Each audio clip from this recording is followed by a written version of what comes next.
Presenting the exact same information to two different experts produces contradictory results. One feels deeply stimulated, the other feels actively repelled. For decades, psychology modeled this behavior as a universal homeostatic drive. It assumed curiosity functioned like hunger, a linear internal state triggered by a lack of information. This model grew from the incongruity theories of cognitive pioneers like Jean Piaget. They proposed curiosity was a universal response to violated expectations. The classic inverted U-curve suggests curiosity peaks at moderate surprise. Lowenstein's information gap theory refined this. Our drive intensifies as we near the end of a set. But Subashashi argues these averages fail for individuals. Plotted real-world behavior scatters, ignoring the curve entirely.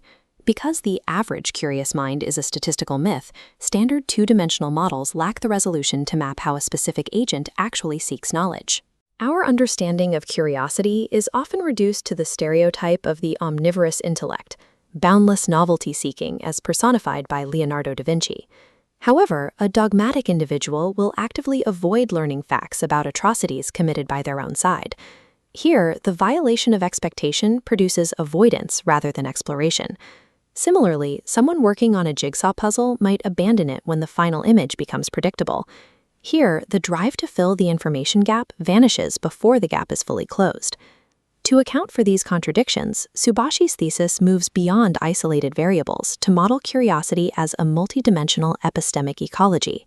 Predicting the desire to know requires modeling the mind as a dynamic system calculating its own internal geometry. This ecology begins with the internal epistemic system, an ontologically organized graph where existing knowledge is stored in a complex asymmetrical web of connections. Outside this network lie external epistemic resources, the unread books, articles, and datasets that have not yet been integrated into the agent system. This creates the hurdle of Meno's paradox. How can an agent seek information that it doesn't already know exists? The system navigates this through a pointing mechanism, using logic to deduce an unknown gap. If Rome was an empire, and empires fall for a reason, it deduces Rome's fall has a specific cause. This creates an empty, glowing target node. This target node functions as an active beacon, ready for evaluation against external resources. Curiosity is a calculated projection generated by the internal system as it points towards its own periphery. Once a target node is established, the system must assign an expected epistemic satisfaction value to the resources it finds. Resources that score high enough become epistemic curiosity attractors, creating a gravity well that pulls the agent's focus toward the information. This value is a mathematical vector computed across 8 dimensions on a radar chart. The expansion versus repetition axis calculates if the agent seeks novel domains or familiar repetition. The completion versus omission axis determines if finalizing a structure is highly valued or easily ignored. Social inputs also weigh on the result, as the system balances the prestige of a source against the agent's intrinsic valuation. An external resource only becomes an attractor if its multidimensional profile aligns with the specific, subjective needs of the agent's current state. The true predictive power of this model lies in the interaction between these axes. One critical dimension is centrality versus marginality, the measure of whether information affects the core beliefs of the network or merely its trivia. Mapping the dogmatist paradox involves incongruity and centrality. If a fact is highly incongruous and central to identity, rewriting the network is too costly. The system calculates a sunk cost, triggering avoidance. If the incongruity is marginal, a low cost triggers intense curiosity.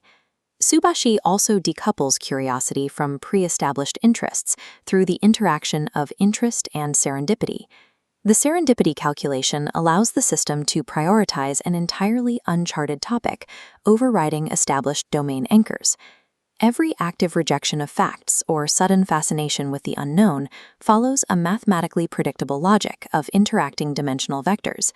Viewed in motion, these dimensional calculations resolve into a single attractor basin that pulls external resources into the internal network. This is the moment of acquisition, where the expected satisfaction value is met and the resource is absorbed. The absorption of new data alters the geometric shape and topological connections of the internal system. Because the internal geometry has shifted, every future calculation now begins from a different reference point. Curiosity persists because every answered question alters the math that generates the next informational gap. Epistemic curiosity functions as a continuously updating algorithm where the act of learning changes what the agent will desire next. Transitioning this complex model into a computable semantic ontology offers an entirely new framework for today's technology architects. For AI and robotics, dynamic systems theory provides a path to designing curious artificial agents that use targeted reference points rather than random novelty seeking.